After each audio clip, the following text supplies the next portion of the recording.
9번째, 열정은 힘이 세다. 불같은 열정은 재능과 기술만을 의미하는 것이 아니다. 과정에서 필연적으로 발생하는 모든 힘든 과정과 어려움을 극복해 나가는 어떤 에너지를 말한다. 이정식 파워콤 사장. GE 그룹의 잭 웰치는 A등급 직원을 정의하는 자질이 무엇인가? 라는 질문에 주저없이 열정이라 대답했다. 실제로 잭 웰치는 첨단 기술과 다양한 제품을 보유하고 있던 GE 발전설비사업부를 구성원으로 열정이 부족하다는 이유로 정리한 바 있다. 그만큼 열정이 경영 기법으로 활용했기에 오늘날 성공한 CEO의 대명사로 떠오를 수 있었던 것이다. 정말로 원한다면 못할 게 없다. 열정의 어원은 엔토우스라는 그리스어로 즉 내재하는 신이다. 내 안에 신을 둔다는 의미심장한 말이다. 성공한 CEO들은 외향적이든 내향적이든 상관없이 그들은 열정적 에너지의 덩어리로서 자신뿐만 아니라 남에게도 이것을 전염시키는 능력을 가지고 있다. 그래서인지 CEO들의 자서전 제목을 보면 유난히 많이 등장하는 단어가 열정이다. 이채욱 GE코리아의 회장이 100만 불짜리 열정. 진대재 전 전통부 장관의 열정을 경영하라가 그렇다.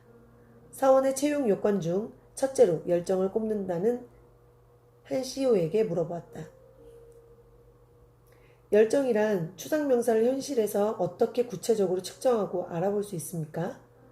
이에 대한 그의 대답은 3초도 안 되어 돌아왔다. 세상이 속이지 못하는 게 3가지 있다고 합니다. 가난, 사랑, 기침. 저는 여기에 열정이란 것을 덧붙이고 싶습니다.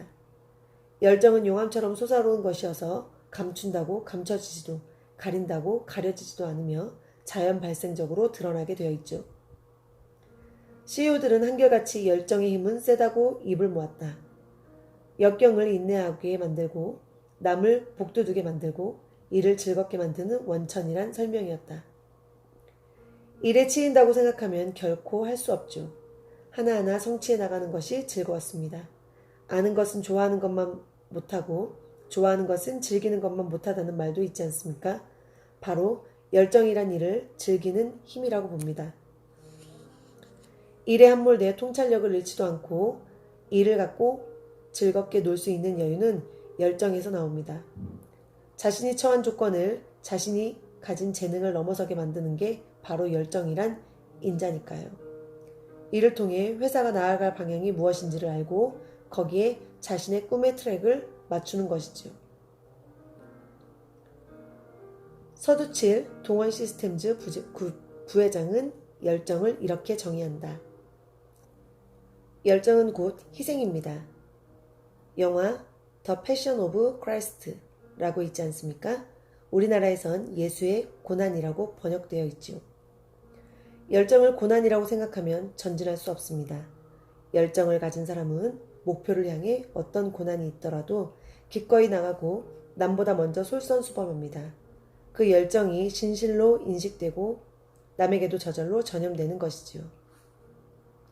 하루에도 스타가 수십 번 떴다 졌다 한다는 영어 교육계에서 1위를 달리고 있는 이쿤 원장.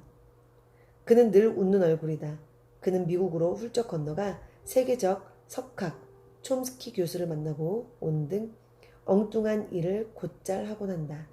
세계적 인사를 어떻게 섭외했냐는 질문에 그의 대답은 걸작이다.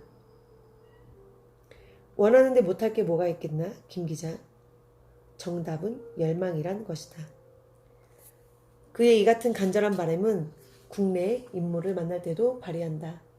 새벽 3, 4시에 이메일을 써서 긴박함과 간절함을 증명하기도 하고 우편으로 보내도 늘 초대장을 퀵서비스로 보내기도 한다. 자신의 뜨거운 마음을 담아 식기 전에 전달하면 반드시 감동시키게 되어 있다는 지론이다. 정말로 원한다면 사람을 감동시키겠다는 심정으로 정성스럽게 하는 것이죠. 가슴에서 우러나오는 뜨거운 마음이 상대방에게도 감염되는 것이고요. 지금까지 내가 진정으로 원하는데 못 이룰 일은 없습니다. 이처럼 CEO들은 큰 일이든 작은 일이든 매사 열정 지수가 높았다. 그들이 열정 지수를 높이는 방법은 자신의 일에 가치와 의미를 부여하고 간절히 원하는 것이었다. 그렇게 열정을 내뿜다 소진되면 어쩌느냐는 나의 질문에 대해 한 CEO가 다음과 같은 대답을 한 것이 오래도록 기억에 남는다. 열정은 연애 같은 것입니다. 안 보면 보고 싶고 해줘도 더 해주고 싶고. 10번째, 충격과 감동은 열정의 축.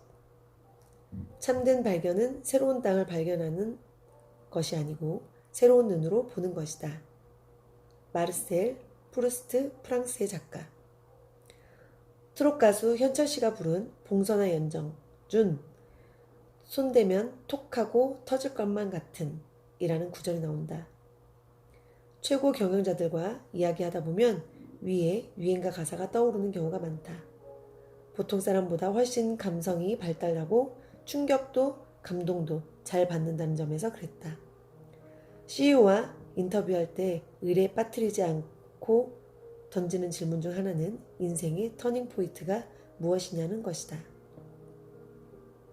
평범한 자극에도 비범하게 반응한다.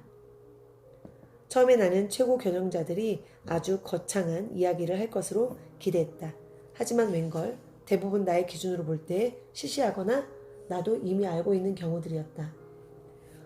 내가 보기엔 에게게 할 정도로 사소한 것에 충격받아 인생의 방향을 바꾸고 자신의 생활 태도를 180도 전환한 경우가 많다. 이들은 그 말을 듣거나 읽고 머리와 가슴이 불이 붙는 충격을 받고 개가천선, 행동의 변화를 일으키거나 아이디어를 발화시켰다는 것이다. 맨 처음에는 몇몇 감성 강한 경영자들의 멘트이겠거니 했다. 하지만 여러 차례 평범한 자극에 대한 이들의 비범한 이야기를 들으면서 결국 자극보다는 이들의 감흥 태도가 더 중요하다는 데 생각이 미쳤다. 그들의 머리에 번개를 치게 한 것은 다른 사람들의 머리에도 똑같이 쳤지만 이들은 고감도 센서를 가졌기에 좀 더 예민하고 적극적으로 빠르게 반응할 수 있었다. 연기자 출신으로 방송인, 연극, 제작자로 활동 중인 송승환, PMC 프로덕션 대표.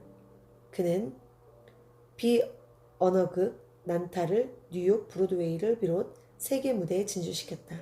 그가 비언어극에 주목하게 된 계기를 들어보면 사소하다. 어느 날 연극 기자들과 같이 밥을 먹는데 한 기자가 외국에선 비언어극이 유행이다 라고 말한 것이다. 그의 머리에 번갯불을 튀게 한 것. 당시 그는 고래사냥 등이 나름대로 외형적 성공을 거두었지만 내부 수익 면에서 외화 내빈이어서 외국 무대 진출 방안을 모색하고 있었던 것. 그 기자는 자신의 말이 이처럼 커다란 나비 효과를 일으킬지 스스로도 몰랐던 것이다. 그 기자가 귀옛말을 해준 것도 아니었고 그 자리에 참석한 사람들이 모두 같이 들었지만 그것을 아이디어로 발화, 실행에 옮긴 것이 바로 송 대표의 성공 비결이었다. 꼭 사람들과의 대화에서만이 아니다. 이들은 책을 읽든 신문기사를 보든 곳곳에서 스파크를 일으킨다. 대학교 3학년 때 창업을 한 우리나라 벤처기업 1세대 조현정 비트컴퓨터 회장은 그는 고등학교 때 더불어살이하던 집에서 읽은 링컨 책의 글귀를 보고 충격받았다고 고백한다. 링컨 대통령이 나이 40대가 되면 자신의 얼굴에 책임을 지라는 말에 충격을 받고 자신은 30세에 그 꿈을 이루겠다고 가슴에 새겼다는 것. 사소한데 감동하고 감흥한다. 김재우 아주그룹 부회장 역시 사소한 말과 글에서 감동을 받고 고감도 센서파 CEO다. 신문에 보도된 기사 한 줄에서도 그는 찌릿찌릿 전율을 느끼고 경직된 사고가 노골노골해지도록 충격을 받는다고 고백한다. 그의 말을 듣고 보면 나 역시 그 기사를 읽었지만 지나쳤던 경우다. 또는 그의 말을 듣고서 해당 기사를 읽어보면 그의 해몽보다 못한 경우도 많았다. 문제는 감동받으려는 자세다. 감동만이 변화를 낳는다. 작용과 반작용이 상호작용하며 자기 충전은 계속된다. 보통 사람들은 외부로부터 자극이 와도 느끼지 못하거나 꿈쩍하지 않고 버티려고 하기 쉽다. 반면에 최고 경영자들은 낮은 주파수를 자극도 민감하게 잡아내고 그 자극을 오래 간직한다. 그래서 이들은 충격도 자주 받고 감동도 잘 받는다. 이들을 오늘날 정상에 오르게 한 것은 특별한 비결이 아니었다. 남들이 흘려듣는 평범한 말을 새겨듣고 자신의 처지와 연결시키고 들을 수 있는 고감도 센서 장치를 장착하고 있다는 것이 다른 점이었다. 나비 효과라는 말이 있다. 나비의 날갯짓과 같은 작은 변화가 중폭되어 폭풍우가 된다는 이론이다. 예측하기 힘든 변화무쌍한 날씨의 원인을 지구상 어디에서인가 일어난 조그만 변화에서 찾아 설명한 것이다. 이것은 CDO의 자극 수용 태도에도 적용한다. 대단한 것만이 감동과 변화를 낳는 것은 아니다. 커다란 자극을 기다리기보다 사소한 데서 감동을 발견, 변화의 축으로 삼는 자세에서 CU 마인드는 비롯된다.